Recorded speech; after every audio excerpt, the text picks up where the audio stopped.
Salut à tous, nouvelle vidéo aujourd'hui. Aujourd'hui, je voudrais vous parler d'échauffement et de s'inspirer un petit peu. Déjà, on entend beaucoup parler de l'échauffement, notamment, en muscu, c'est particulier parce que quand on fait un sport, vous savez, je sais pas, la course à pied, en général, ceux qui font de la course à pied s'échauffent assez peu, un petit peu, le temps de descendre la cage d'escalier, des petites rotations de bassin, des choses comme ça, mais souvent, la course à pied est une forme d'échauffement dans beaucoup de pratiques sportives. On pensait à la boxe, pensez au foot, tous les sports comme ça, un peu de ballon ou de fight, souvent c'est du cardio pour s'échauffer. Et en muscu, on est un petit peu différent parce que, déjà la première chose, c'est que nous, on ne va pas travailler énormément sur le cardiovasculaire, même s'il travaille différemment. On va essayer d'échauffer au maximum ces masses musculaires finalement, celles qui vont être en mouvement. Toutes les chaînes qui vont être en mouvement durant l'entraînement. Mais là où je voulais en venir, je ne vais pas vous apprendre à vous échauffer. Là. Dans cette vidéo, ce n'est pas le but. Ce que j'aimerais plutôt vous partager, c'est une observation et quelque chose que beaucoup de personnes ont déjà ressenti.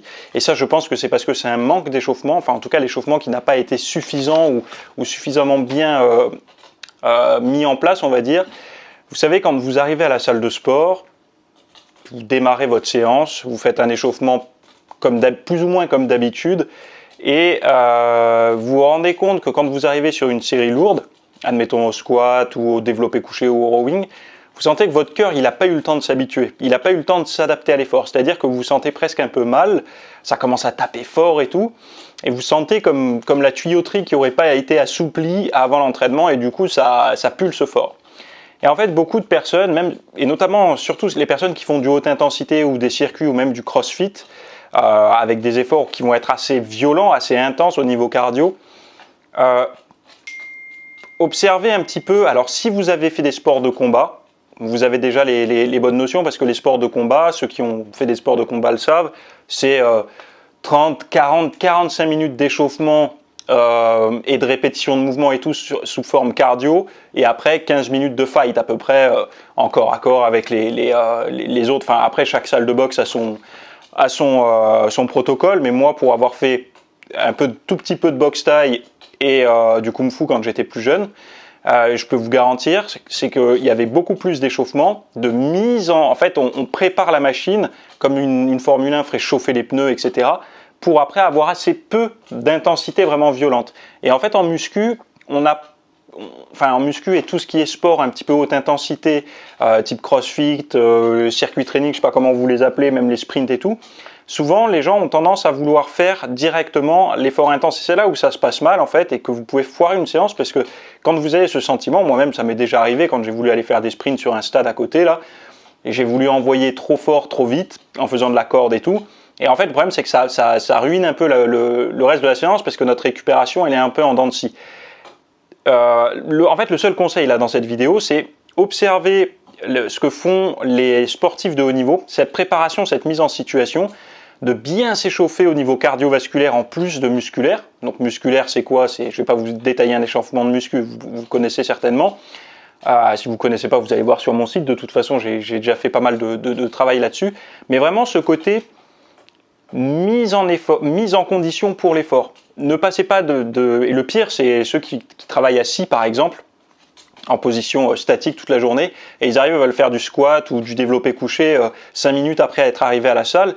C'est là, en fait, où ça va mal se passer. Alors, il y en a, ils vont avoir des maux de crâne, mais au niveau sensation, en fait, le corps n'a pas le temps de s'adapter. Et vous allez voir que des fois, juste le fait de faire un petit peu, je sais pas, peut-être 5 minutes de vélo ou 10 minutes de vélo, vraiment à basse intensité, ou même vous montez progressivement, juste avant votre séance, mais vraiment pas du cardio, vraiment, vous faites circuler le sang, vous faites monter un tout petit peu les battements cardiaques, vous verrez que vous rentrez mieux dans votre séance, en fait. Et en fait, je vous dis ça pourquoi? Parce qu'il y a eu beaucoup de personnes durant une période qui ont eu tendance à dire qu'on ne faisait pas un échauffement cardio avant la muscu, parce que la muscu, c'est un travail musculaire, le cœur intervient, mais c'est moins important que dans des efforts type sprint et tout. Moi, je ne suis pas forcément d'accord, mais bon, bref. Et donc, du coup, ils ont eu tendance à négliger le cardio, parce qu'ils étaient plus à s'échauffer l'arrière d'épaule, le coude, le poignet, les genoux, voilà. Et c'est pas l'un ou l'autre, en fait, c'est les deux. Vous pouvez très bien, pendant que vous êtes sur votre vélo en train de faire monter un peu le rythme cardiaque, vous faites les poignets, les coudes, un peu les épaules à votre rythme, puis après un petit peu de coiffe des rotateurs, etc., etc., pour bien vous mettre en situation. Mais pensez que plus l'effort va être violent, donc si vous avez une séance dos, une séance pec ou une séance cuisse avec des gros groupes musculaires, essayez de mettre un peu votre corps en mouvement. Alors par exemple pour le dos, je sais pas, un peu de rameur, ça peut être intéressant, comme ça au moins à la fois vous échauffez un peu le dos, le bas du dos également, le haut du dos, les bras, les articulations et tout, mais également un peu le système cardiovasculaire. Moi, personnellement, je peux vous garantir que ça vous permettra certainement de ne pas rater systématiquement des séances. Bon, désolé, j'ai un peu chaud, parce que là, en fait, je viens de vous filmer, là pour mon site 20 supersets à faire à la maison.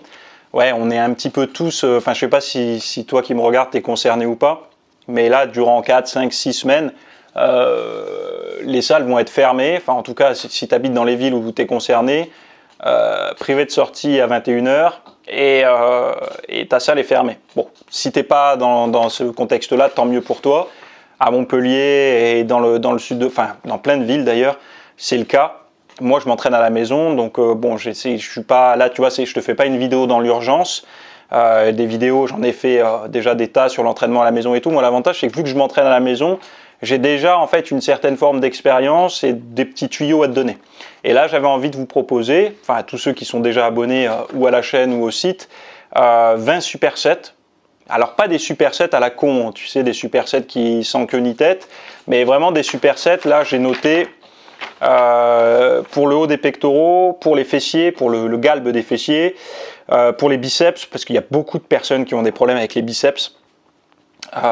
Pour les trapèzes, pour les quadriceps, mais le bas des quadriceps, tu sais, la partie la plus proche du genou, pour l'arrière d'épaule et pour le milieu du dos. J'ai ciblé ça parce que c'est souvent des gros points faibles chez beaucoup de personnes. Donc, si ça t'intéresse, encore une fois, je te fais pas la vidéo ici, sinon ça prendrait trop longtemps, et puis même, c'est quand même mon travail, il faut bien que je mange. Je t'ai fait t'as tous les exercices filmés. Tu as ma voix off qui va t'expliquer le pourquoi du comment, et puis on va voir aussi pour qui sont faits les supersets, si tu es débutant, si tu es avancé, si tu fais un programme de force, etc. Enfin bon, essayer de les ancrer dans le quotidien, parce que beaucoup de personnes pensent que le superset, c'est une méthode d'intensification, est-ce que ça fait prendre réellement plus de muscles, etc. Mais n'oubliez pas une chose, c'est que tout ce qui est superset ou biset, enfin les techniques d'intensification, comme on les appelle, moi j'ai tendance à plutôt les appeler les techniques de anti-démotivation. C'est-à-dire que quand tu fais un programme depuis un certain nombre de mois qui est plutôt similaire, plutôt semblable à tout ce que tu as déjà fait, tous ces ajouts-là, ça permet parfois de te relancer un petit peu la machine, tu vois, de te remettre en situation, de te remettre avec un défi. Deuxième chose, c'est que quand tu t'entraînes à la maison, tu n'as pas de stimulation autour de toi. Donc je sais que il faut dire la vérité, ceux qui pratiquent la muscu, j'en fais partie. Bon, je m'entraîne plus en salle, mais quand je m'entraînais en salle, c'est vrai qu'entre les séries, tu vois ton reflet dans la glace. Bon, tu fais pas le kéké, mais bon, si tu veux, tu regardes, tu analyses, tu vois, tu es congestionné, pas congestionné. C'est comme ça, il faut assumer. On est tous pareils. C'est pas une question d'ego ou quoi, mais bon, c'est un petit peu, on fait un sport esthétique. L'esthétique passe par le rendu visuel. Bref. Quand tu es chez toi, tu n'as pas tout ça, donc du coup, pendant tes temps de repos, tu peux avoir tendance à dériver, à penser à des choses, etc. L'idée des supersets, c'est que justement, tu peux combler ces temps morts qui, chez certains, ces temps morts sont responsables de l'abandon d'une séance ou de se dire moi, je me fais chier quand je fais ma série, après, il faut que je me repose, je me mets devant la télé ou je commence à regarder ce qu'il y a dans la cuisine. Et les mecs, ils font des séances n'importe comment, mecs et nanas hein, d'ailleurs. Donc, ça peut être tu vois, des stratégies, c'est pas forcément de l'intensification pure, ça peut être aussi utilisé comme ne pas se démotiver et agir en fait, parce que le but là durant les semaines où tu peux pas t'entraîner en salle, moi la vidéo que j'ai fait c'est essentiellement avec un banc et des haltères, hein, une paire d'haltères et un banc de muscu. Bref, si ça t'intéresse d'aller les voir, tu regardes directement dans les notes de la vidéo, tu as un lien pour y accéder. Et si tu es déjà sur le site internet, donc www.fitnessmiss.fr, on va voir la partie théorique pour commencer. Voilà, à tout de suite, le lien est en dessous.